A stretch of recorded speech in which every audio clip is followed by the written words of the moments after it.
Yeah, me too. Oh, hey, everybody. Welcome to tonight's late night happy hour. Brian Kamenetzky, Andy Kamenetzky. I needed, by the way, a heads up. I didn't actually realize. I said, well, first of all, you keep an eye on the clock, too. You know, the show starts every night at 10, Andy. I'm not blaming you. I just needed a heads up. I'm just happy that show's starting. Just happy that I didn't say that totally objectionable, morally repugnant thing. I don't know what that was. But still. Jorge Sedano, ESPN, joining us momentarily. Andy, you know you've got a good guest when he says, I might be a few minutes late. I'm doing a segment for Sports Center. Big time television show, Sports Center. A lot of people are familiar with it. So George is going to be joining us soon. Obviously, you know him from the television and from 710 ESPN. And a great night to have George on because there is a shitload of stuff to go through, to say the very least. We'll talk about Darryl Morey. We'll talk about all the stuff that's going on in the NBA. But I hate that we have to start with this stuff. What's with the Blues? We'll start with this. What's with the Blues beanie? I'm from St. Louis. I love the Blues. And when I now use this Ethernet cable to keep such a nice connection to the show, I have to open. We have this little, like one of those California basements. It's not really a basement. It's just where the water heater goes, but it lets all the cold air into the house. And so I'm cold. And so I put my little hat on because I don't get to keep, I have no hair to keep my these, by the way, are the sacrifices that Brian makes to entertain you people. Yes. So if you're not going to send money, at least give him your thanks. This is Brian putting himself on the equivalent of the front lines. Like this is as close that Brian will ever be to being a first responder. Well, you remember, Andy, when the rules about who was allowed to leave the house during the initial lockdown came out, radio people and podcasters were considered essential and allowed to leave the house. So once again, as we've done before, you're welcome, America. That was also too one of those moments where you realize that the good people with like the CDC and HHS, I'm sure they're all probably have a podcast. I'm sure they're all trying to do their best or whatever. I think at that point you realize they're not very familiar with the technology that goes into podcasting and radio because as we all learned, you don't have to go anywhere to do this stuff. Nope, absolutely not. So we'll also, before the show is over, we will ask the age-old question: how much money would you pay to be locked in an enclosure with a Black Panther? And not, by the way, an activist. Not like we're talking about a Black Panther, actual not Stokely Carmichael, an actual Black Panther. I just want to clarify because if you misinterpret that, you're thinking that's a really strange and potentially dicey question. It is to be asking on a lot of levels. I mean, even for the wokest of white people, that could feel like you're going into a weird direction. and by the way, the person who chooses to get into the enclosure with the animal is also going in a weird, but it's out very direction. Very different. Right. It does require clarification. I appreciate you doing that for me. So obviously, again, a lot to get into tonight. And I hate that we have to start here because how long did it take, Andy, for the conversation to switch from, whoa, the Dodgers won their first World Series in 32 years to what the fuck was Justin Turner doing on the field? Oh, no. How about just 30 seconds? What happened with Justin Turner, period? Because in around the 8th inning, it gets noted during the broadcast that he just got pulled from the game because he tested positive for COVID. Right. Which in and of it, forget before Justin Turner was eventually on the field, apparently violating Major League Baseball's edict to stay away from everybody else. He's on the field for the celebration. The question in and of itself of, wait a minute, he tested positive and the positive test came up during this game. No, I'm going to need some information. There was more, and more has come out. Like, what it was an inconclusive test. And it was interesting. Jason Stark of The Athletic had an epidemiologist on. Yes, it's a very good interview. It's a great interview. And we'll tweet it out during the show. But if you haven't seen it, Jason Stark, great baseball writer, had an epidemiologist and asked him some of these questions like, wait a minute, what's going on? Like, Justin Turner had an inconclusive positive test. Should he have been allowed to heading play into the game? So people understand heading into the game. Correct. And so you would think, I guess, I mean, probably most people would probably think that guy would say, "Oh no, you got to pull him off the field. You can't let him play." His thing was, "No, I would have. I think I would have let him play. I don't think I had a problem." Like, and this was an epidemiologist, a guy who would know, in part because baseball had gone so long without any kind of positive test, and these guys have been essentially quarantined in that sort of self-quarantine amongst their team bubble. And so he's like, and false positives happen a lot. And so his thought was, there's a very good chance that would have been a false positive, or like the inconclusive would have come back negative. And it turned out no. And so like that part of it, which was, I think, a mystery for a lot of people, like, how was he playing with a positive test? Well, he kind of wasn't. But at the same time, it still raises questions for people. I got to be honest. I mean, in this interview, which again with Jason Stark on The Athletic, people should read, because and this particular epidemiologist I've seen in a lot of different media spaces, and very, very informative, but said that the chances of it being positive in their estimation, given the context you were talking about before, and the possibilities of false positive, that sort of thing, was at 10%, which may seem low, except I guarantee if baseball had to try to explain, hey, it was only a 10% chance, and that's why we let him go out on the field, they'd get crushed. And I would say rightly. I am...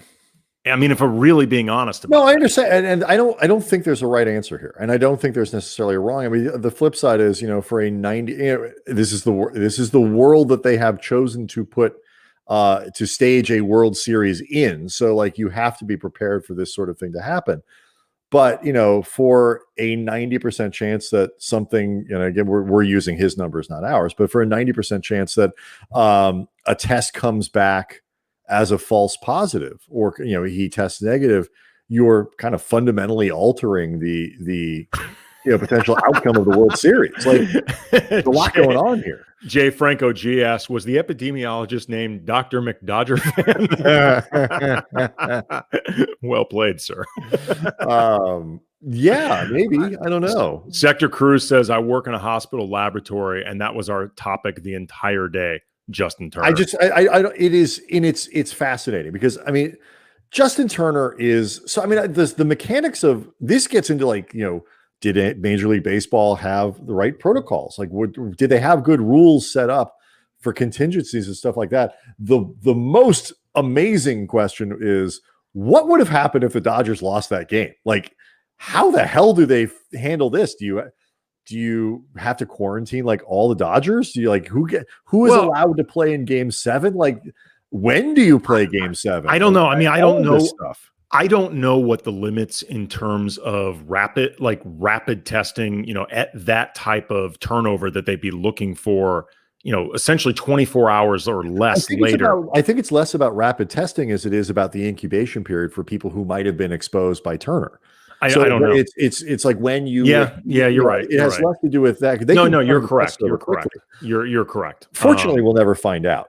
Yeah. The one concrete thing, though, that we do know, that we saw, was that he was supposed to leave kind of and be isolated. And I picture him like, behind a plastic sheet, or in one of those like big hamster like balls rolling around the locker or the clubhouse or whatever. But he's not supposed to be mixing with his teammates. He's not supposed to be isolated. And certainly not without a mask. Right. And 15 minutes later, he's like out on the field without a mask, taking pictures and stuff.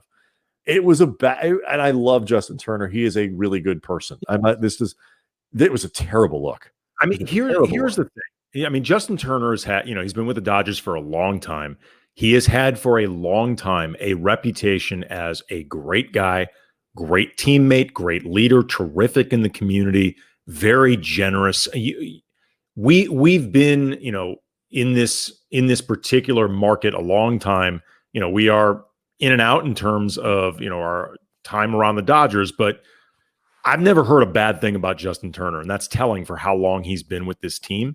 So this act of going out on the field and celebrating when he was told not to, and common sense says you clearly shouldn't, that is an irresponsible, selfish act that doesn't take away who Justin Turner is on balance. Like he remained right. But that being said, it was a selfish, irresponsible act. George Sedano. That was a weird seg bringing you in, but no choice. How are you? Hi. Sorry I'm late. Let me fix okay. No, as we explained to people, you were on a little startup television show called Sports Center. And so we totally understand that this thing works. We appreciate you coming on, man. How you doing? Good to see you. I'm good. It's great to see you guys too. I'm trying to fit in my little box, which is. Let me ask you a question. Do you prefer this? Do you feel? Yeah. I like that better. Yeah. There you go. Done. We're here to give Sedano all the space he needs. Okay. So what's up? Literally. Not much, man. How are you? What was the haps on the Sports Center? What did you guys dig deep into? We were talking about Darryl Morey, and then we did some. They do like a gimmick with me for football, which is kind of what he said, what he meant. And for example, today was Mike McCarthy basically blasting everybody who's not the quarterback. And my interpretation of that was, hey, I'm about to get fired. So since these guys already ran me under the bus, I'm going to run them under the bus as long as they're not the quarterback. That quickly. That would be amazing if the turnaround. I mean, dude, you guys have covered a lot of teams. Not that we need to go into Cowboy talk for a long time, but when the players in week 6 are already talking about you don't teach, you're not prepared, that's never a good sign. How is that? Because this is, to me, like they were all over Mike McCarthy in the offseason. It's like, this is, like it's going to be the dawn of a new thing. Like, and is it really possible he could be gone next year? Yeah. I mean, it's not really crazy. It's not really Jerry's MO to do that. I mean, we saw what he did with Jason Garrett, right? Like he gives everyone a little time, at least a couple of years.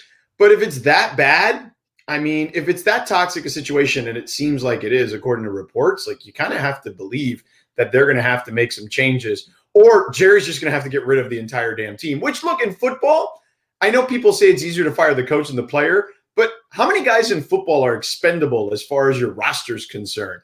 I mean, probably if out of your 53-man roster, easily 20 or 30, like you can just interchange. That feels generous from year to year, at least. Yeah. I mean, that actually feels pretty generous in terms of, I feel like you could even go higher. Right. You might be able to. Yeah. So I just think that's the way that he could look at it. But clearly when the players hate you after 6 weeks, that's not a good sign. So we were talking before about Justin Turner and, both the going on the field and celebrating, which baseball says they told him strictly do not do, and he did anyway. But also, too, just him actually in this game with baseball knowing that he had an inconclusive test, which eventually leads to this 8th inning positive, and the whole thing is weird. And Jason Stark did an interview with an epidemiologist who said that in the epidemiologist's estimation, there was only about a 10% chance they were guessing that inconclusive would end up positive, and conceded wrong. But I feel like baseball, if they had to explain, hey, it was only a 10% chance in our estimation that he'd be positive, so we let him play, they'd get crushed for that explanation. Yeah, they would get crushed. Although it's better than the explanation that they've given, which is basically, it's all his fault. They're so looking for a scapegoat in this, right? And they are just dumping it all on him. Which, look, he deserves criticism. I'm not trying to deny that. Like, here's the way I look at it, and I've kind of explained this today on the air a couple of times. And it's, if it were me in his shoes, I would have followed the protocols. Now, I'm also someone who has a really good friend who's been on a ventilator for more than 3 months. You know what I mean? So I think my perspective on it is also different, right? So, and this was someone fully healthy, no pre-existings, right? Like, 6-7 years older than I am, not old. I don't think I'm old. Like I'm old by young people's standards. You look amazing, George. By old people's standards. You look fantastic. And thank you. And so I just look at it as I have that kind of perspective. and I wouldn't have done it. Now, the thing I come back to, and I say to myself, I can understand it. I'm not condoning the behavior. I'm just explaining the behavior, right? And I can understand a once-in-a-lifetime situation. He's already been in the dugout with his guys for X amount of innings while he's already clearly been positive. And that those guys, as grown-ass men, felt it was fine to have him on the field with them. So in that regard, I guess I'm sort of okay not chastising them because they're taking their own life in their own hands and their own health in their own hands. The problem is it doesn't work like that, though. No, because otherwise we could all just handle COVID that way, and a large part of the population is, unfortunately. I get it, but if you look at the group of people that were on that field, in theory, it is a small amount of people, right? So if those consenting adults feel like they want him out there, that's your bleeping problem. You know what I'm saying? Like, it's kind of like the same position I took with, and obviously it's not apples to apples, but in like the PED era, people were like, steroids, bad. And I'm like, not necessarily. You know what I mean? Like, PEDs actually can be good for you. Not that COVID is good for you, but my point is this: when someone wants to inject in their body, that's the part where it's not apples to apples, correct? Correct. Just to make sure I understand. But if someone wanted to ingest something or inject something into their body, that's on them. So these consenting adults want to have him around and want to risk their own health. That's on them. It was somebody made an interesting point. I forget. It was you wonder if in a week, because I mean, in the moments. Your guys, it's the World Series. It's not just this season. It's not just, you went through 60 games in this sort of semi-bubble and the play. Like, this is a path that these guys have been on for years with monumental disappointments together that have been to get there. I mean, and in the moment to be like, you know what? I feel fine. Everyone around me, like, we get tested all the time. It's like, it's we're outside. There are so many ways I feel like in the moments with that adrenaline and this, what you've just accomplished, I can understand how you can come to that conclusion and say, I want to be out there with my team, and how his teammates would be like, we want JT. I mean, we're not talking about, no disrespect intended, Dylan Floro. Like, you'll be like, you know what, Dylan Floro, you go quarantine, because if I'm not going down with your strand of Justin Turner's variety of COVID, I'll risk it, but not you. I get it. I don't condone. Like, you wonder if in a week he'd be like, I shouldn't have done that. Like, hopefully nobody catches it. And it is not fair to say like Justin Turner turned the post game into a surefire super spreader event, because that's not how this works either. Right. But he exposed people to unnecessary risk. Here's what I would say is a good comparison. Rudy Gobert, we don't know, gave Donovan Mitchell COVID. For all we know, Donovan Mitchell gave it to Rudy Gobert, but Rudy Gobert's irresponsibility in terms of how he was treating COVID, not just in that presser where he was touching all the different recorders and stuff like that, but apparently in the locker room, he was being, touchy and stuff like that and bothering his teammates. I think that's what upset Donovan Mitchell, more than like definitively knowing this teammate gave me COVID. Right. And even in the presser, and I took umbrage with the way he acted at the presser. As did I. Because, look, those two situations to me are different. And I was hard on Rudy Gobert. Dan Le Batard still makes fun of me because I said I would have suspended him for at least a game or two. And by the way, the league clearly thought about it because I'm trying to remember. Chris Haynes reported the league will not suspend or fine Rudy Gobert. So They clearly thought about it if they had to actually put that news out there. But I think the difference in like that press conference with Rudy Gobert is that he's touching stuff that those reporters didn't want him touching their stuff. You know what I mean? Whereas in this Dodgers situation, these consenting adults, again, I know that's not how it works, but they were like, I'm willing to take the risk, whatever the risk is, to have our teammate there. Now, Bob Nightingale of USA Today reported earlier today that the Dodgers all tested negative, and that the only people that did not come back on the charter were JT and his wife. So now, look, you can test negative one day and a day or two later can test positive. It's very possible. But at least for now, it looks like they could be potentially. And that's obviously the hope. And again, I think I have tried really hard as we all are going through this sort of COVID journey together to not be reactionary, to sort of learn as much as I can and be like, what's safe? How does this thing spread and all that? Like, it is not fair to say everybody around him now that's not how this works, but it's a matter of risk. The other question I had was, how would your wives handle it if like you had COVID and you just started giving her kisses and stuff? Like, my wife would not like that. Yeah, I don't think she would be like, get away from me. No. Yeah, I think that, right. I mean, I think that Mrs. Sedano would probably be like, okay, you're sleeping in the office on the day bed behind me. You know what I'm saying? And that's kind of how it's going to work for 14 days. And I will pass food to you like Quasimodo, you know? If you're lucky. Yeah. No, I can tell you right now. She actually probably built one of those little sliding doors inside just in case. This particular Mrs. Kamenetzky, because there's obviously a different Mrs. Kamenetzky. Yeah. Mine, I'm not even sure would allow me to still be living in our place. Like, I don't think she'd want to ostracize me, but at the same time, we have a child to account for. Unfortunately, both my mother-in-law and sister-in-law on her side have dealt with COVID. I mean, like, it's something she is very aware of, very understandably. I do think I'd be given quite the Heisman in this situation. Yeah, it's funny because I think that, I would definitely be quarantined. There is no question about it. Like, we're not messing around. I mean, I actually got a COVID test yesterday because I've got to go to an event tomorrow that required a negative COVID test. So I actually got it done. So for those that are watching this right now or maybe watching later, I will give you this. The pictures that you see and maybe even the video are not what I experienced with the nasal swab up my nose.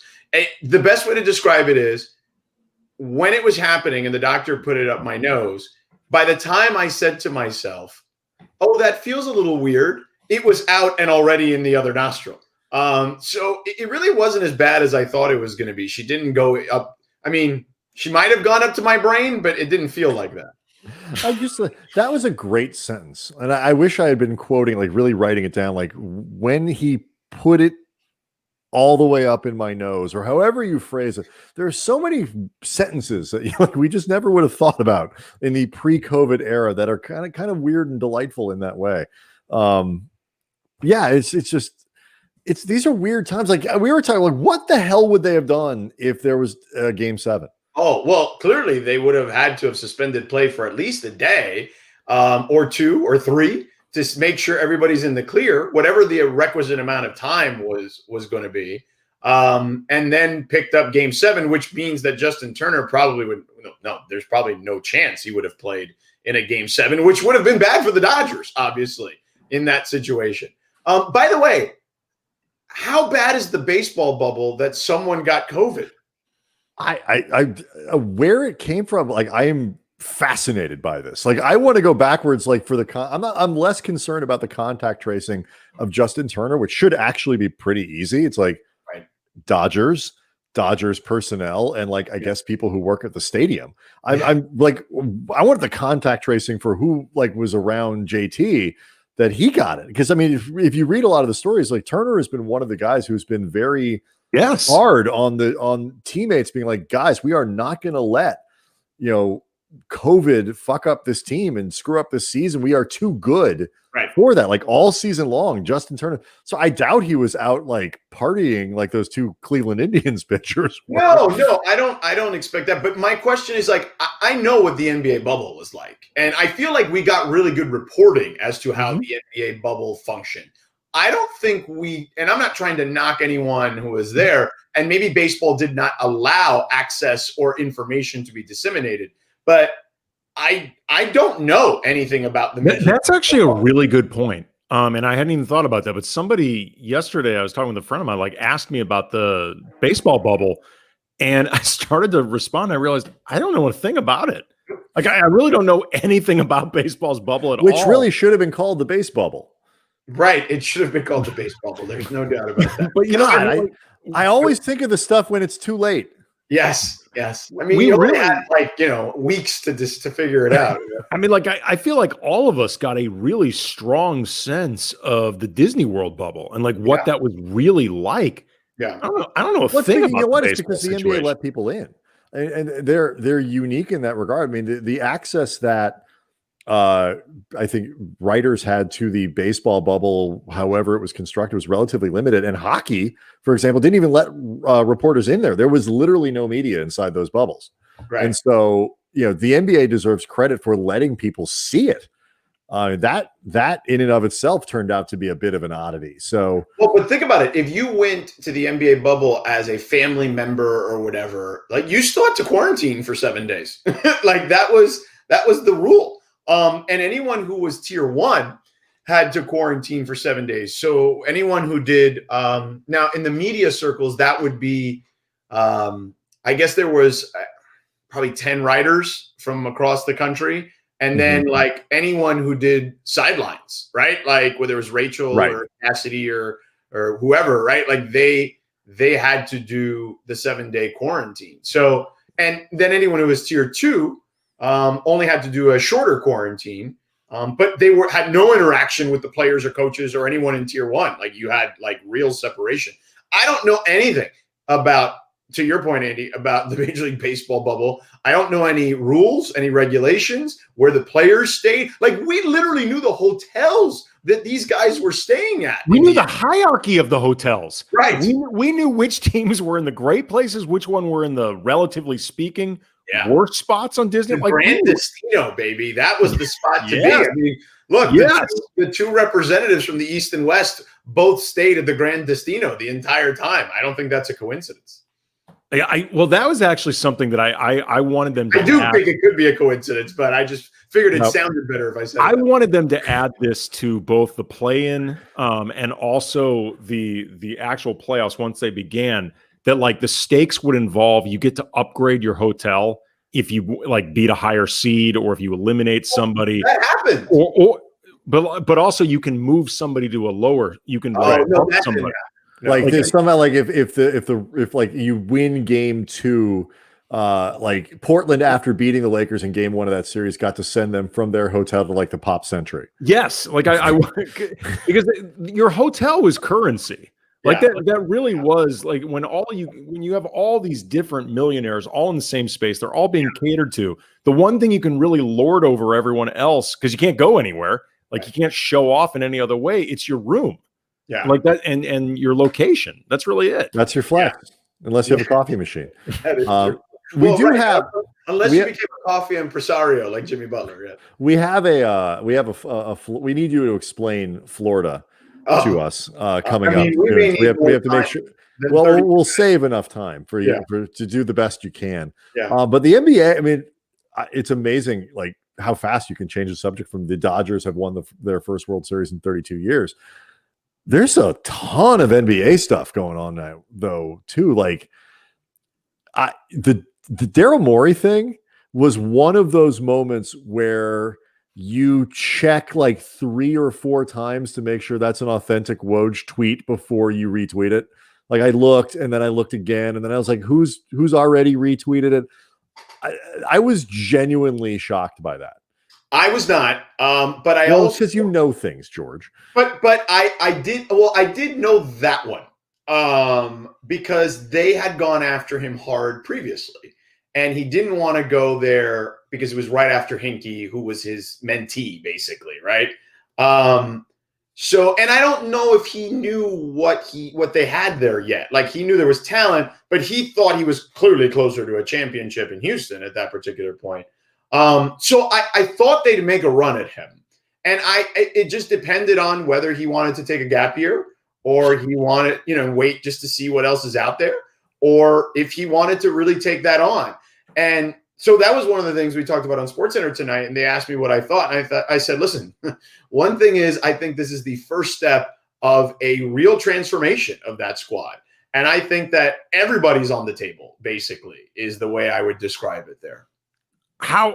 If you had to look at, I mean, there's the obvious names in terms of Embiid and Simmons that would be the biggest possible names that could move. But when you look at guys like Josh Richardson, you look at Tobias Harris, Al Horford, I firmly believe any contract can be moved. The idea that a contract is, you can't possibly make it happen. I just don't buy that anymore. After we've seen some of the stuff, Timofey Mozgov, after the Lakers had to attach D'Angelo Russell to move him to Brooklyn, everyone talked about that being an immovable contract. He got moved twice after the Nets got him. So anything is possible. Who do you look at, though, when you think about who might be in play the most? Okay, let's take the top two guys out because I think there's a possibility that one of those guys can get moved. I don't think it's the most likely of scenarios, which kind of stunk because on SportsCenter they're like, well, which one do you think of those two would get moved? And I'll tell you, you have to do a one-man debate, George. You have to take both sides with yourself. You know how this works. I should have just done that. And I'll tell you my answer to that later. But I think Al Horford can be moved. I actually think Al Horford can be moved easier than Tobias potentially. And I know that may sound crazy, but I think I haven't looked at the numbers. I could look at it real quick. I'll look. He has less years, I think, than Tobias. I think Horford's deal was 4 originally, and Tobias's was 5. It was the full. Tobias was 5 years. I'm almost positive you're right. Horford has 3 years left, I want to say, and then Tobias has 4. So I think Al is 4 at a bigger number. And a bigger number, yeah, because he's got the full max. Right. So I think that, look, let's just do a fake trade here. You ready? Let's do fake trade. Yes. Yeah. Okay. If you're Sacramento, okay, you don't really have a big man. You drafted Marvin Bagley, who's been hurt a lot, right? To start his career.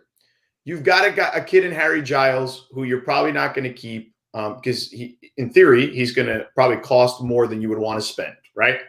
You spent a boatload of cash on Buddy Hield. He doesn't want to be the 6th man. Luke clearly wants him to be the 6th man because they were better when he was the 6th man.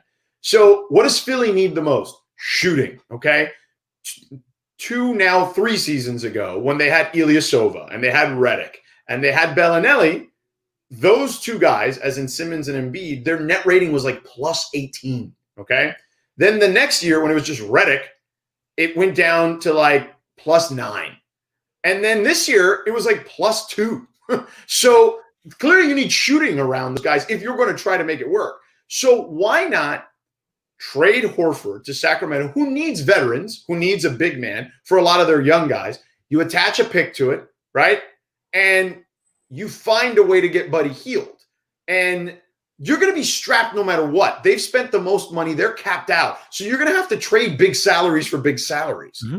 So if you're going to try to trade for a big salary, get something that at least suits you and someone who's disgruntled. And to me, that fake trade, I don't know if it comes together exactly that way, but I just think you can make it work. Right, it's fair, but the problem is is that enough? Is a pick enough for, regardless of how gruntled or the level of gruntledness that Buddy Hield has, for them to take on that contract? It's just they just paid Harrison Barnes $90-something million, didn't they? Yeah, but that was the old regime, right? Don't they have new people over there now? They do have new people over there.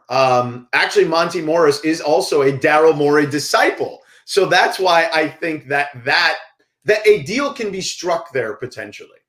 Maybe. It's one of these deals where I feel like this brain trust in Sacramento, I think, brought their own water. They finally figured out that when you get into that, any of those arenas, you just don't drink the King's water. You don't eat the food there. You don't eat any of that. You bring your own stuff and you can manage to get through. Like the days, Monty says here, you can always count on a team like Sacramento. At some point, that's going to change. No, I agree, but I think from a basketball perspective, it makes sense too. You know what I mean? Like Al Horford is not as bad as the guy we saw in Philly. Yeah. He's just playing next to Embiid, and spacing stinks, and it doesn't work. But if he's not far removed from the season that got him that contract in the first place. Correct. So he's still a good rebounder, a good passer, a pretty good shooter for a big man, and he's definitely a good locker room guy, right? So I don't think his skills have eroded that much, as opposed to just the fit stunk. And it's not like his game was ever predicated on, Russell Westbrook like athleticism and speed. He was always been a technical guy, a smart guy, very fundamentally skilled and all that. So the mechanics of this are fascinating, because you look at it. Andy and I have talked a lot about the Lakers and their window, and when you see what they did in the regular season, where they essentially ran away from a great conference, and we were in position to catch Milwaukee with the best record in the league, and then they went 12-3 through the Western Conference to get to the finals. Didn't have to play the Clippers, fine, whatever. That's on the Clippers. That's on the that says something about that team, not the Lakers. Yeah. So there is a gap between the Lakers and the rest of the conference right now, in part because there's the talent, LeBron James and AD. Nobody can match that twosome at the top of the roster, but also you got to figure out how to attack that team. It's not just that Paul George and Kawhi Leonard are really good. It's that you have to figure out, how do you play against a team with that much size in their skill positions? LeBron as a point guard, AD as a perimeter all the way in, unicorn big at this point. The arms race around the league is kind of fascinating. They're like the perfect team, the Lakers, when it comes to sort of where the NBA has what it's become over like the last 10 years, and the emphasis on space and pace and speed and all of that, while still retaining size and having mobility. Like they're really, because people, not really another team like them. Right, because people, George, I know we've talked, but like people confuse size with old-fashioned post play and little guys with the win. It's a skill set question. It's not about the height of the players. It's about the skill set of the players. And Morey, though, is just to finish the point. Morey is one of the only guys, when the Warriors looked like they were just going to beat the crap out of everyone for years, who said, if I have a 5% chance of winning a title this year, I'm going to do everything I possibly can to do it. So whether it's him, whether it's the Clippers, I'm fascinated by what teams are going to do going into this season of all seasons to try to narrow that gap with the Lakers. Yeah, and I think the Clippers are still probably the team best suited, because they have two guys that can give LeBron or make LeBron work harder than anyone else can, right? While I always will bet on him, and I've said this a million times, I will bet on him until the wheels fall off. He did shoot 37% against them during the regular season in 4 games, right? Not that I think he wouldn't figure it out potentially, because let's face it, it's not like those Warriors teams didn't have great defenders in Draymond and Clay and KD and Iguodala, right? And he still found a way to go for 50 in game 1 of the 2018 NBA Finals. So I think that he would eventually figure it out, but I just think that they need to find the right big, and I don't think it's Montrezl Harrell. I don't know who that person is. I don't think it's Al Horford, right? Like, I don't think that's it either. I was just wondering if you were going to go there. Right. They don't have the assets to trade for someone of that kind of contract, unless they do a sign and trade, maybe with Harrell. And look, Harrell did play for Morey originally. He drafted him, right? Like, maybe there is something there. I don't know. You know what I mean? But I do think that they need a different kind of big man. But they are, I think, still the best suited. Look, I guess Milwaukee in some fashion sort of is, because of Giannis, right? But yeah, I don't know about that. I don't see. I actually think it's a weird fit. I don't think he plays with LeBron either. No. Yeah, it's actually why I feel like the Lakers don't really need to be thinking about 2021 in terms of what they do for this coming offseason. Yeah. A, because you can move contracts, and B, if once you get past Giannis, assuming AD re-signs with the Lakers like everybody expects, that free agent class isn't really that relevant for the Lakers. I mean, no, it's not. I mean, when you're talking about like the next best guy is Fred VanVleet, right? Who's a good player. He's not a star, but he's a very good player. And then after that, it's, I don't know, Brandon Ingram. It's but I mean, like, he means next summer. But I mean, like, the famed, Giannis summer. You can give KCP a multi-year deal if you need to, without having to worry about, we're going to eat into our 2021 cap space. Sure. Like, I feel like you can do that because I think so. KCP, but B, who are you really going to be going after in 2021? Yeah. Right. I mean, look, would you make another run at Kawhi?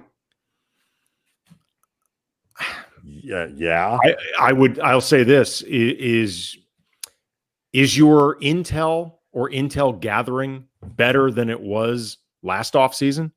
Like you have to really wonder, if you were the Lakers, how well did we do in gathering our intel? Like how well did we do with all of this? And I'm not even saying that they screwed it up. I'm just saying they have to at least consider whether or not they did. And like how good are we at reading the room?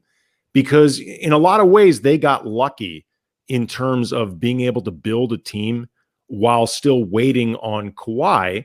And, it helps when you have Anthony Davis already in your pocket, but still, like, you just have to be careful. How much do you think is of a lot of these decisions that other guys are going to be making are based around how long do they think LeBron is going to play? Because I don't see, there's certain guys I don't see wanting to team up with LeBron, not because they dislike LeBron as a human being, but because they don't want to seem like the person who kind of gets attached to LeBron. Maybe that doesn't. This was an issue with Kawhi. Kobe. This was an issue with Kobe towards the end of his career. And, Kawhi is one as the primary player on a team. He's got less of that, but certain players don't want the LeBron shadow. Right. And I think like Giannis. I don't think Giannis. Yeah. I think Giannis is one of those. Right. It's why I think Giannis, if he goes anywhere, I think if he leaves Milwaukee, I think it's going to be Miami or Toronto. I don't think he's going to the West like everyone seems to think he's going to. Like, I know everyone keeps talking about Golden State. I just don't see that. I mean, maybe I'm wrong, but I don't see that.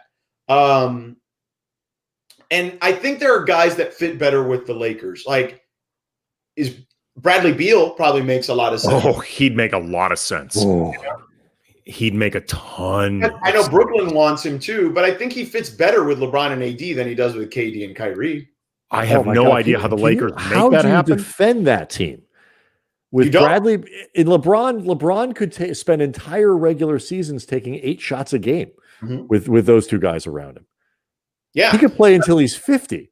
Right. So I think that's the type of guy that you have to look at. I know that you could probably have Victor Oladipo. I don't know if it makes a lot of sense with LeBron. He likes to have the ball in his hands too. You know what I mean? And again, he's a good player. And I think even though he's still working his way back offensively, I think even right now, in the limited time we saw him in the bubble, he's still a very good defender. But I don't know. I don't know about him just yet. I do think somebody will make a move for him this offseason. Because think about it this way. It just makes sense logically. If you trade for Victor Oladipo now at $21 million, and you got to come within, I think it's 80%, right? Or is it 70? It's in that range, right? You still have his bird rights. So when 21 comes up, if you want to chase a Giannis or Kawhi or Paul George or whatever, I like now Paul George is followed with or whatever, right. Yes. So if you want to trade or sign one of those guys, you can then go over the cap if you trade for Victor Oladipo, right? So I think from an accounting perspective, it makes sense. So I do think he gets moved. I'm just curious to see where. But if you're the Lakers, I do think that if you don't secure Rondo for this upcoming season, you need to find another person who can help organize the offense. And I think because that was clearly important. Look, Eric Spoelstra talked a lot about that during that series. His phrase was, in the moments of truth, they have two guys in LeBron and Rondo that have seen it all and that are in control. And it's really hard to kind of get under them or get by them in those situations when those two guys are at the helm. So if you don't keep Rondo, you need to find someone else that can help organize the offense. Yeah, there was a moment, I want to say it was in Game 5. It's either Game 4 or Game 5. It was a Laker win towards the back end of that series where LeBron, I think, got hit in that groin area that, always gets frightening. And he has game four, and he has a little bit of a difficult time recovering. And Rondo ended up the next 2 possessions running the offense. And LeBron literally didn't touch the ball on either set. One of them was Rondo setting up AD. The other one was Rondo taking it to the rim. And like that to me was the moment I was like, okay, that's playoff Rondo. Like that's the value of having Rajon Rondo on your roster right there. LeBron did not touch the ball, and it was fine. Yeah. And he didn't even look like he was looking for the ball. He's like, I'm cool with Rondo doing this. By the way, the Clippers could use someone like him too. That's the rumor. That was the one that you read today. The Clippers would have very strong interest in Rondo. I mean, who is probably at this point going to opt out.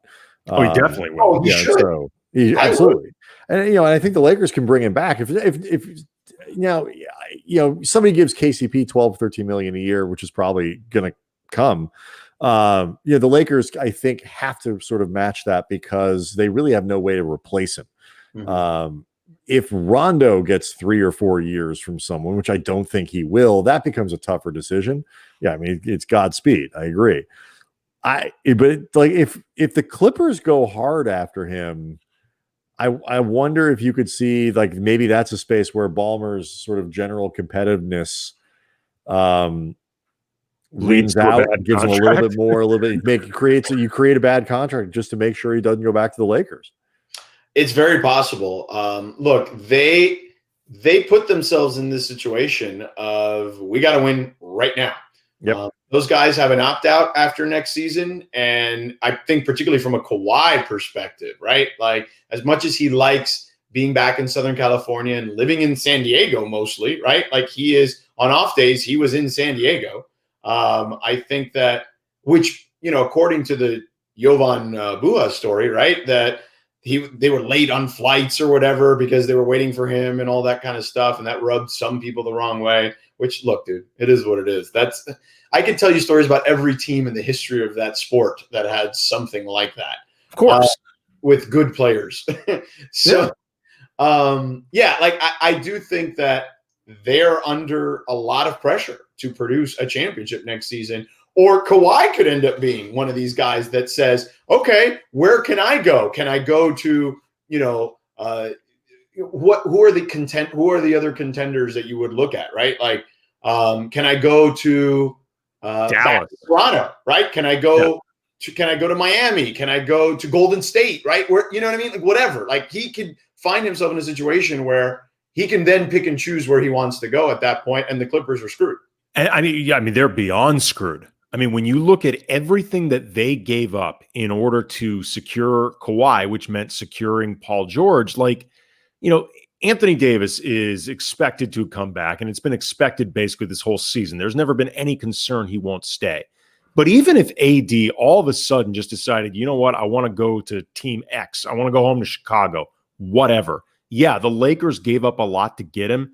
That trade has already paid for itself. Absolutely. Like if he left, it would be, they'd have to do some figuring out in terms of what comes next. But there are no regrets whatsoever because you won a championship and that pays for itself. The Clippers would be screwed for the foreseeable future. If they lose both of those guys after 2 years, they are screwed, man. Yeah, I will tell you this, though. It is funny, though, because we lived through it with the AD thing, the three of us. And I've lived through it now 3 times with big-time players. I remember when Shaq was traded from the Lakers to the Heat, and they gave up Brian Grant was the salary, basically, and it was Caron Butler and Lamar Odom. And look, those were young guys. Like Lamar was 24, 25. Caron was even younger. He was only a year older than Dwayne, I think, at that point, who was a rookie. And Heat fans were like, we don't want to trade those young guys. We could win with those guys. And I remember laughing, going listen, maybe that happens, maybe. But this guy is winning championships. Miami had just, though, had that really fun playoff run. Remember, they had just had right. Where Dwayne, they beat Baron Davis in the first round. They pushed Indiana too deep in that second round. The Jermaine O'Neal run our test teams and whatever. So people were not happy. And we dealt with it with the Lakers. Like, you can't trade all the kids for Anthony Davis. Like, this is crazy. And then the other time I dealt with it, when I was working at Fox Sports Radio, we were on, a lot of stations, obviously, at night. And I was on WEI in Boston then when the Kevin Garnett stuff came down. And I remember people calling me from Boston saying, we can't trade Al Jefferson and Gerald Green. We can't trade all these guys for Kevin Garnett. And I'm like, are you out of your mind? Like, you're talking about one of the best 3 or 4 players on the planet. It's funny. Like, we were talking about Darryl Morey before. Like, the results of the Anthony Davis trade are the justification for why Darryl Morey does everything that he does. Like, why he chases stars so hard, because there is almost no amount of stuff that you can give up that isn't worth it if you can get one of the 2 or 3 or 4 or 5 best players in the league, particularly if you can put that guy with the guy who might be the best player in the league. Like, if you are that top heavy, you're going to win. Yeah, I would love to see Darryl. And again, this is just me recklessly speculating now.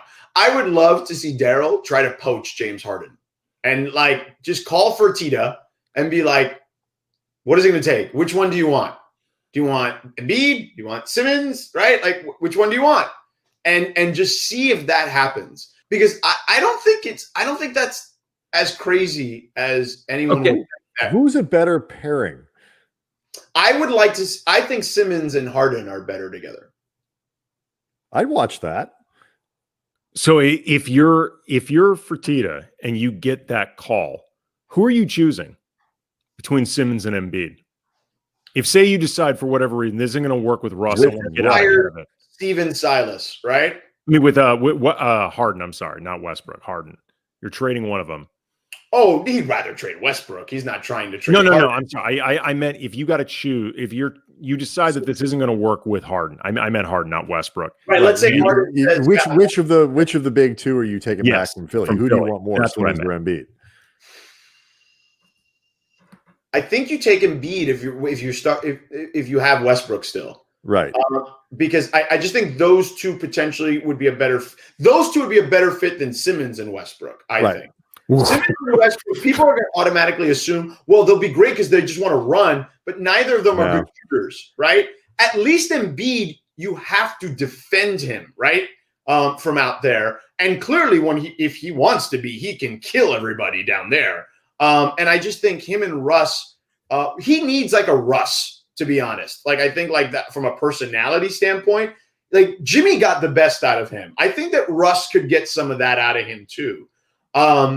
And I just think that James and Ben make more sense because Ben is arguably, a top 3 perimeter defender, top 4 perimeter defender in the NBA right now. And he's scoring 18 points a game without a 3-point shot yet, So I think that will come with time. I do believe that he will at least take more.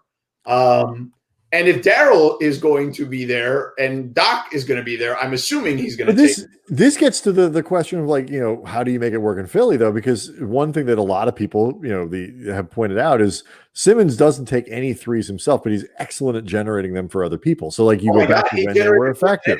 Yeah, most assists created for 3-pointers this season. Yes. So you surround those guys with the JJ Redicks of the world again, and you might find that pairing works better than you thought. It's just Buddy Hield. There you go. We make Michael Thompson happy. All Michael Thompson wants is for Buddy Hield to live his best life. Yes. I do think you can. I think that I also think Ben is like, we kind of forget that he's still really young. Like there are a lot of guys whose games don't grow until he's only been in the league 4 years. Like LeBron James. He's 24. Yeah. Barely. He's a young 24. Turned 24 in July. LeBron James, was arguably the best player on the planet in 2010 and 11.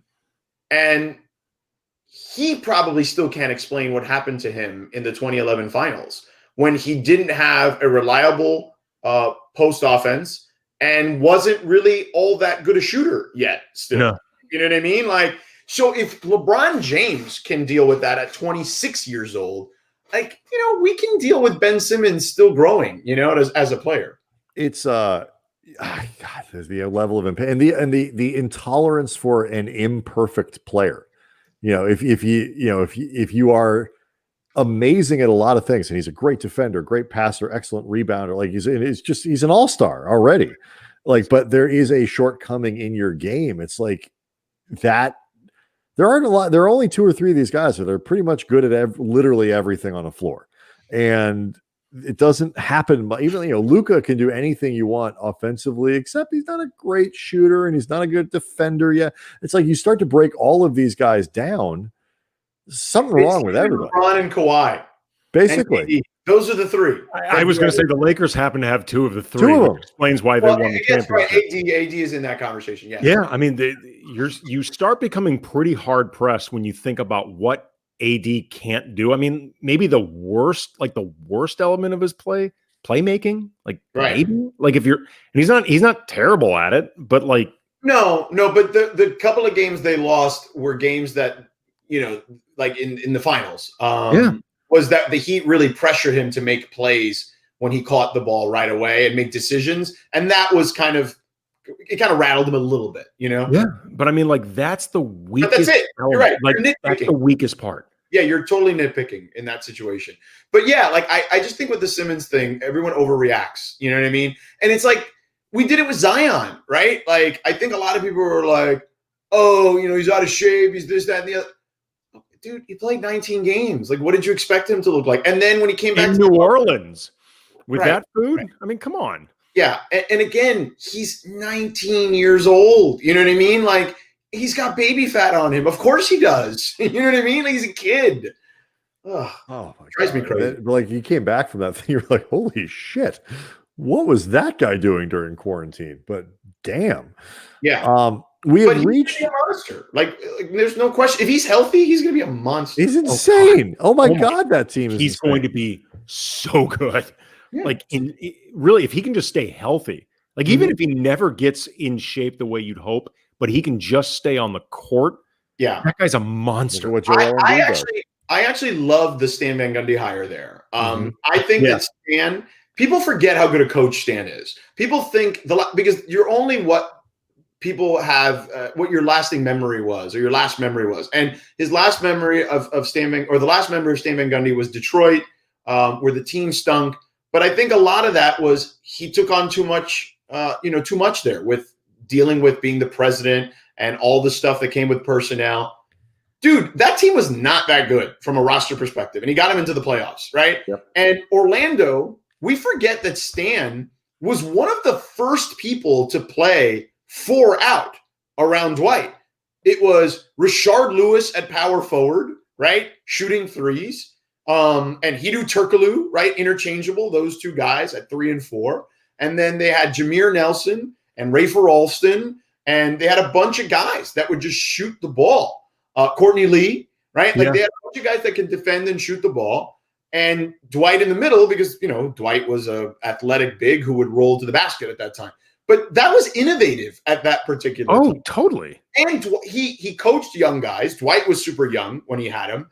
And he coached Dwayne Wade when he was young too. Like this notion that he can't coach young guys. And he was successful in Miami too. It's not like that team was garbage in sports. They went to the conference finals. They were good. I was going to say he's a lot like in some ways Mark Jackson with the Warriors before Steve Kerr got there. Like I think Steve Kerr is a better coach than Mark Jackson. I think Stan Van Gundy's a better coach than Mark Jackson. But my point being, Mark Jackson did get the Warriors to a certain point, and maybe if he'd been there longer, he could have gotten them all the way. We don't know, but he obviously can do something well. Stan Van Gundy got the Heat very close to where ultimately they needed to go. Stan Van Gundy with the Heat. I mean, we know with the Magic, he got to the finals and lost to the Lakers.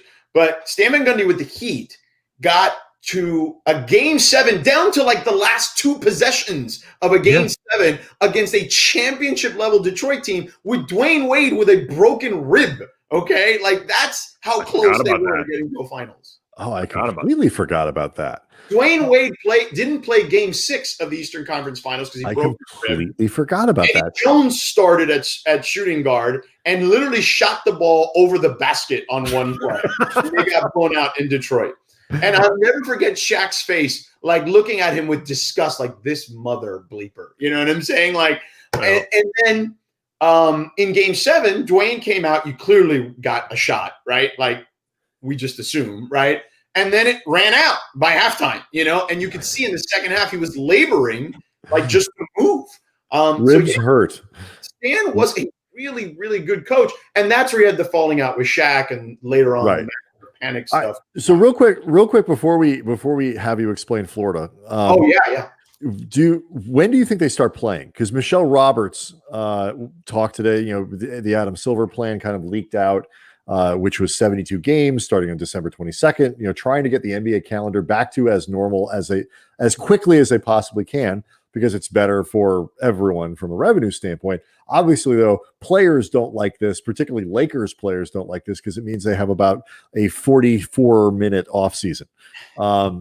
When do you think where do you think this comes down? Like, when do you think they'll actually start playing? The players, because players got to agree. So, yes, right. I get where the league and the owners are coming from. Okay, let's take this from a purely business perspective first, just from their side of it, right? The owners and the league. Do you want to cede control of Christmas, which you own, to the National Football League? Because that's what will happen, right?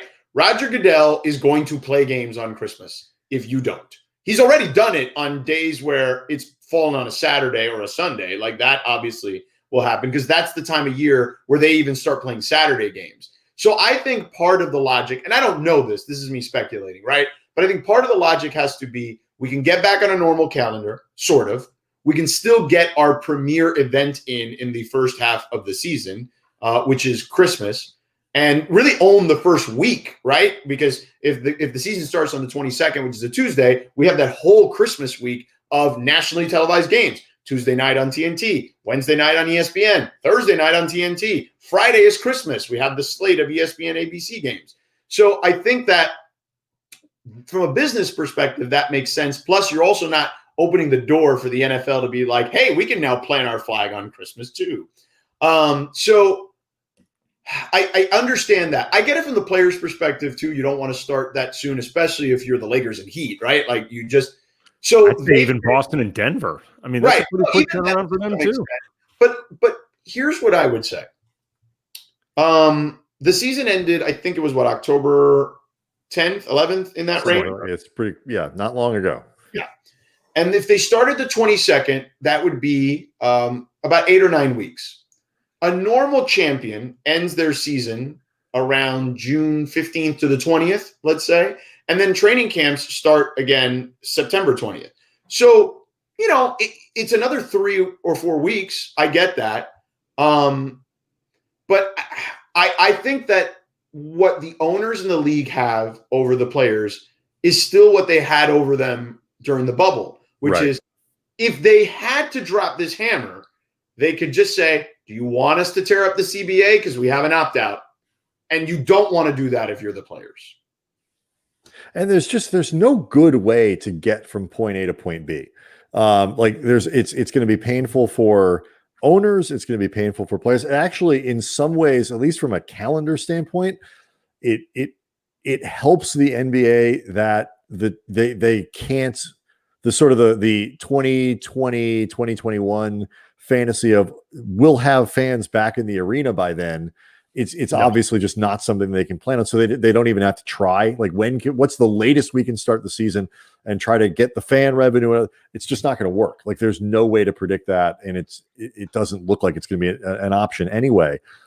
At least then they can focus just on the calendar. Like how do we get back to what we do as quickly as we can? I actually like some of the innovations that may come out of this with, more regional play and series. There's some potential for that to be kind of interesting. Play 3 games against the Warriors in 6 nights, like these little mini playoffs that, assuming everyone has their rosters intact, would be a lot of fun, playoff previews and all that. Yeah, I do agree. And also, if you're the league, you tell the players, if we start in January, there's no way you're going to be able to play in the Olympics, right? Like if you're one of, and face it, if you're playing in the Olympics, it's going to be the top 15 or 20 guys, right? Like, and if you're those guys, you tell them, this is what I would say. If you want to play in the Olympics and you want to expand your brand, right, which is really what the Olympics is in a lot of ways, right? Then we have to do it this way. Because if we start at Martin Luther King Day, we're not going to make it. And we need to get at least 70 games in to satisfy our TV partners. Yeah, and I mean, at the end of the day, too, I mean, the teams that would be affected most adversely by this, the Lakers, the Heat, Denver, Boston, there are also 4 teams that can afford to have, to ease themselves into next season. And, if LeBron, for example, or some of the older guys in the Lakers take some games off, it's going to be fine. Like we've seen the Lakers just need to get into the playoffs, and regardless of what the setup's going to be, it'll be fine. Like they're going to be okay. It's not going to be a big deal. And I fully expect that LeBron will do some of the the load management that I think all of us expected heading into this season. Didn't end up happening for a lot of, I think, very admirable reasons, and the urgency that LeBron placed on the season. But this year, I do think it would happen, and I think it's smart. I mean, like it would not be, I think, wise for LeBron if say they start up on Christmas to go full bore from minute one the way he did last season. I don't think it'd be smart. He should load manage for a month, or so, and then work and ease his way back into it. I think that, look, I've seen LeBron win from a lot of different positions in the standings, right? Like he doesn't need to be the 1 seed. You know what I mean? Like I think he's already done that, and he's proven that he can do that in the West. And I think that was like something he wanted to check off the list, right? But now he doesn't have to do that. Now he can be smart about it. And his team doesn't need to either. Correct. And to your point, if you look at those other teams that you mentioned, Boston's young, right? So I don't think it really affects them all that much. Maybe Kemba a little bit. Maybe you manage him a little bit. I think with the Heat, maybe with Jimmy, you manage him. Clearly with Dragic, you'll have to manage him if he's even available at that point. And with Denver, they're pretty young. So I don't think you have to really manage any of their good players either. So I do think it's really mostly about LeBron, maybe Kawhi and the Clippers, right? Like Kawhi's thing is going to be a constant thing. Like it is a chronic injury that he's going to have to manage throughout the rest of his career. And that's just how it's going to be. I mean, there is no way you can get him through, because if he's not healthy in the playoffs, you're screwed. Right. So you just have to do it. I've always wanted to ask you this question, George, and we've worked together for a while, and I very much respect the work that you do. How much would you pay for a full contact experience with a black leopard? Yeah, that would be zero, because I would not want to mess. I don't mess with wild animals. Okay, for anyone that's watching right now, and maybe you are a listener to the Levitard show or the podcast or whatever, they have Ron McGill on every week. Which I love that. It's the best segment on sports radio. It is. It really is. Ron and I are friendly as well, and I heed his advice, which is don't screw with wild animals. For people who don't know, it really is the 2 best segments on sports radio are both, I think, on Levitard. It's Ron McGill and anytime Levitard has Tim Kirkagin on. The What He Looks Like game. The What He Looks Like game. Is fantastic. Weekend observations as well. Big fan. I like that too. So you as a Miami guy, you are familiar with Davie, Florida, correct? Oh, I am. It is actually the home of the Miami Dolphins training facility. It's also the home of a guy who paid $150 for a full contact experience with a black leopard, who then, shockingly, had to undergo multiple surgeries after he was mauled by the fully grown animal in an enclosure. So the man who owns the place, Michael Poggi, offers this on Facebook, this opportunity to interact with rare and endangered animals. There's from his home in like the back.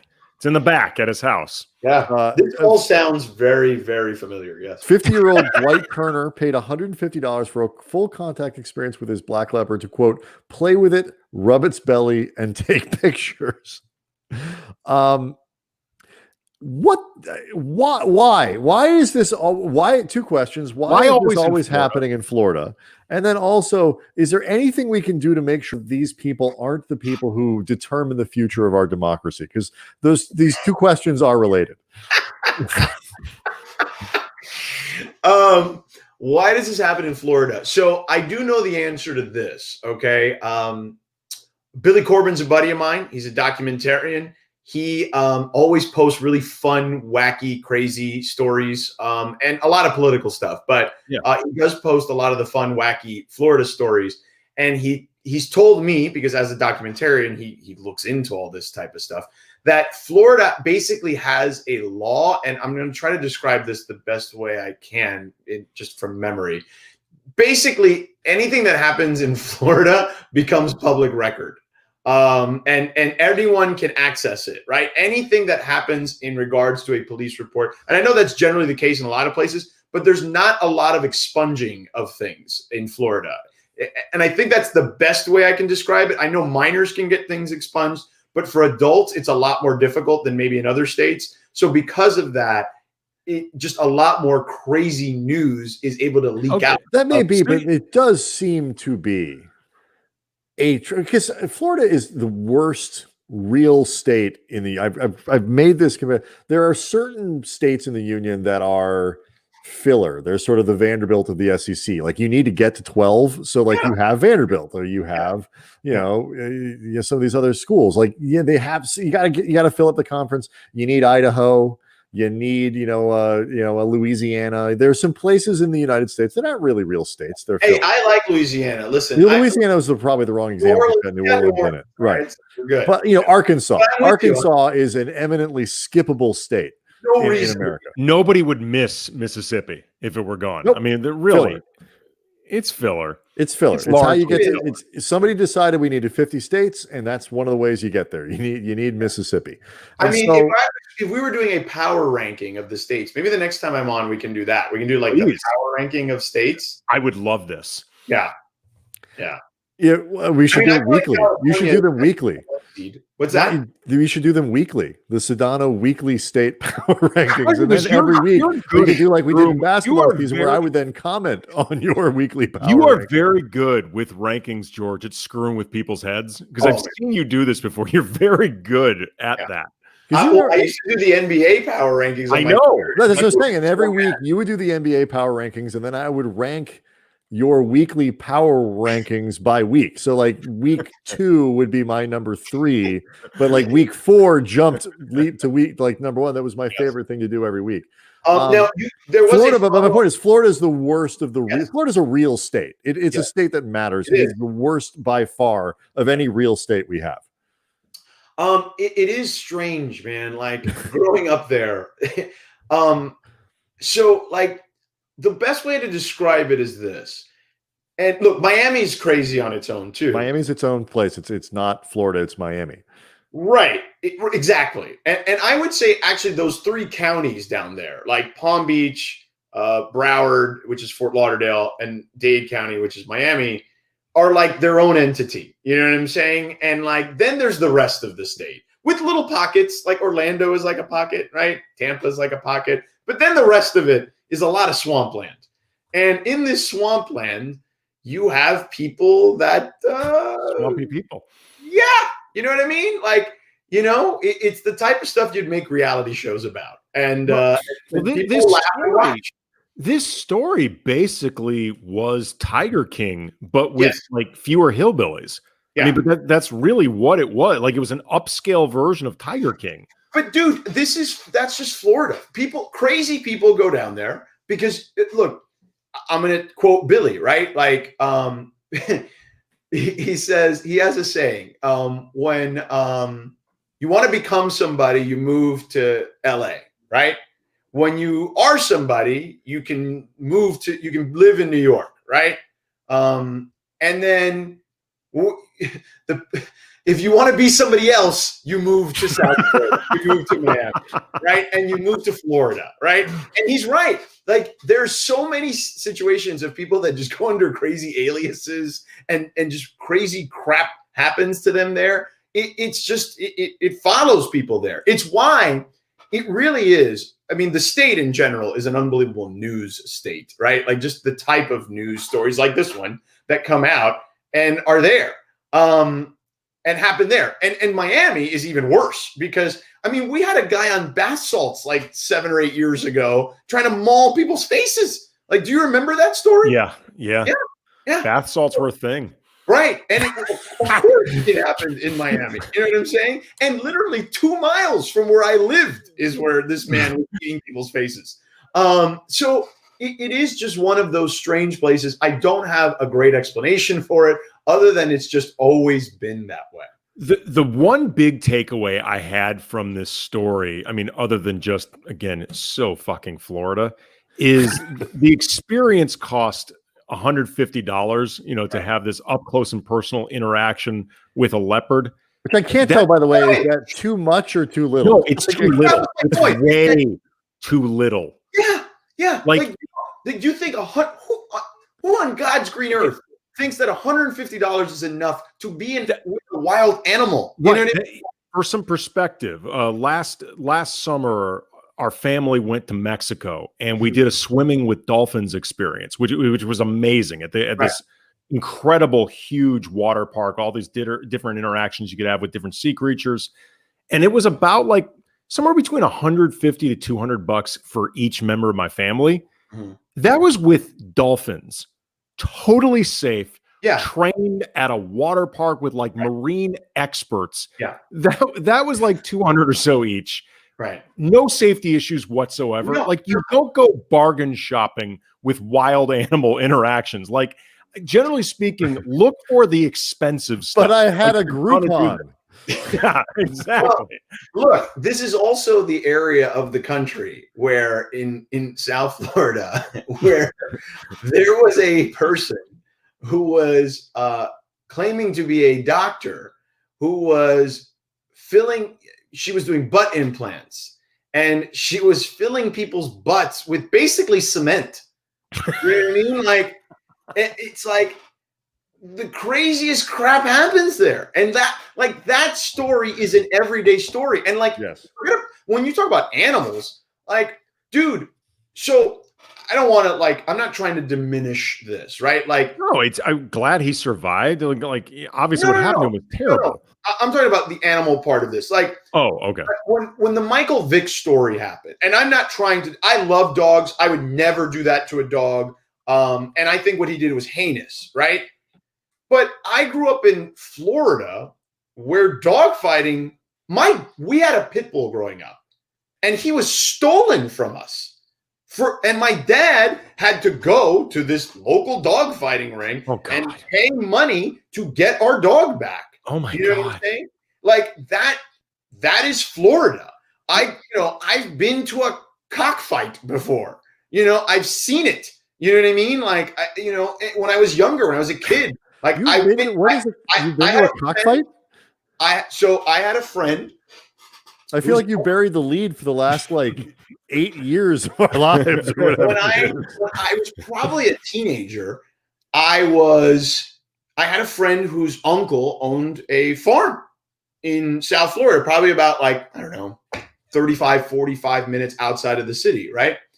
And so I go there, one day with my buddy and we went there a bunch, right. And rode horses and stuff like that. And normal stuff you would do as a kid, right. At a farm. And then one day there's this huge uproar, down on the other side of the farm. And I'm walking over there and I was like, this is the first time I'd seen it. And I was like, whoa. So, but that is normal in those parts of the country. And so again, I was appalled by all of it.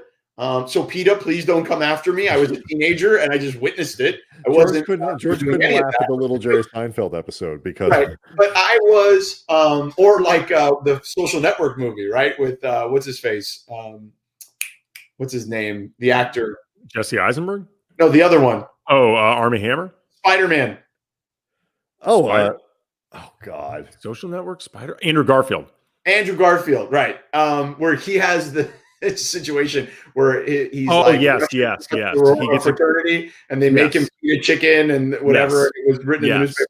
So that's not this. I just witnessed stuff. I never saw the dog fighting, but I know I remember I remember it like clear as day that my dad said he went with my sister's boyfriend at the time, and he's like, I was a little kid, like I want to say like 8 or 9, and I remember like my sister told me the story, after the fact, but my dad's like, I'll be back. I'm gonna bring back the dog, and that's what he went. He went over there, and he got the dog. Crazy story. Do you know? Did they steal the dog to train it to fight, or was it fodder? Okay, no, it's to train it to fight because it was a young dog. It was a young kid. Yeah. Wow. I'm glad you got the dog back because it's a hellish life. And the dog lived a hell of a life after that. Good. Like I thought we were never going to see it. The dog died. I want to say he was like 15 or 16 years old. Like he lived with us for a long time. Good. We got him when I was in like 2nd grade, and he died when I was in college. Wow, good run. Good. That's a good run. Well, as I said on the chat, George Explains Florida should be a segment on every show, everywhere. I would listen. I would watch. I pointed out it's Ron McGill, it's Tim Kirkjian and the Looks Like game, and now it's George Explains Florida. Because we can start it. We can find a way. We're here every night. Maybe we do it like a monthly. We can you guys can come up. Here's what we do. We can do half the show on sports, and then the other half, you just find all the Florida stories you want to talk about. I would do that once a week. I will do that as many times, as much time as you're willing to donate to that project. I will absolutely. Let's do a month's worth of stories. Like I feel like that's okay. That's at least 30 minutes. If we're in, yes, absolutely.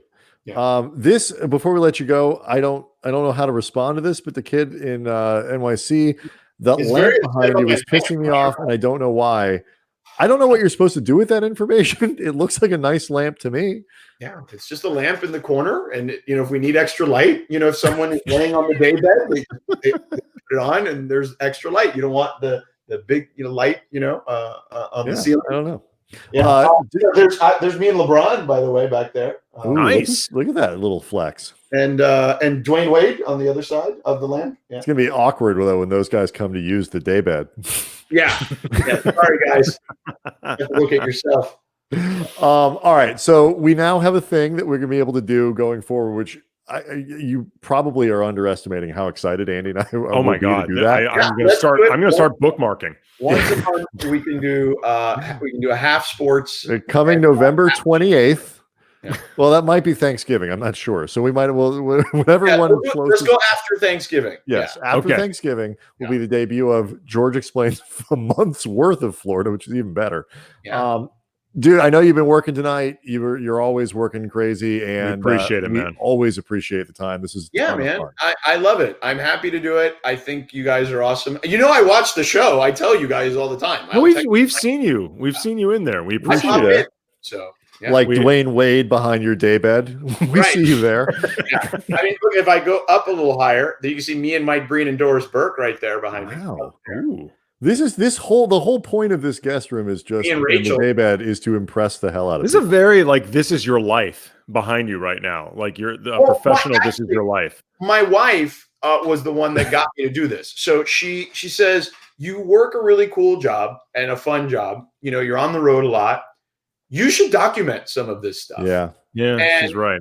And I was just like, whatever. But the good thing is at these events, I'm not the one taking the pictures. The league has people taking pictures, and they automatically just send them to me on my Instagram or on my Twitter, or they'll tag me or whatever. And I was like, all right, cool. And then so they're all on my phone. So my wife's like, let's just put them up in your office. Like, why not?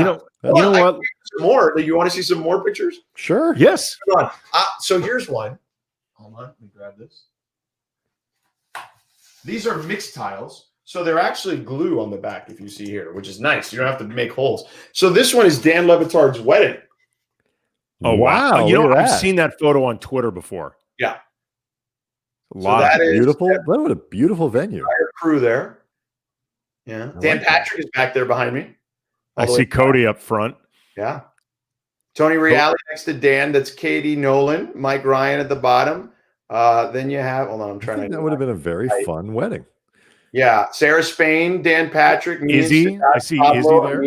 Izzy, Mina Kimes. Yeah. There's Pablo. Mina, yeah. God, that's a good looking crew. Let me see. Hold on. Let me put this back. Let me try this one. What you got going on is much better than the blinds I've got behind me. Yeah. This one is me and Dan at one of his Moss Miami parties. We were really drunk. And there's this weirdo guy in the back, which I think was the best part of the picture. Wait, now you're sure you're drunk in that photo, George? I can't quite tell. Yeah. You're positive? Yeah. And let me see. Who else? What else can I get? Let me see. Who else? Is there anyone else that's worth getting? Nah, I think that's pretty much it. Those are just sports related, but those were like fun pictures. No, they're great. They're fantastic. I have one photograph that sort of documents my sports journalism career, and it's me and Kurt Warner and Kirk Franklin. It is a very unusual.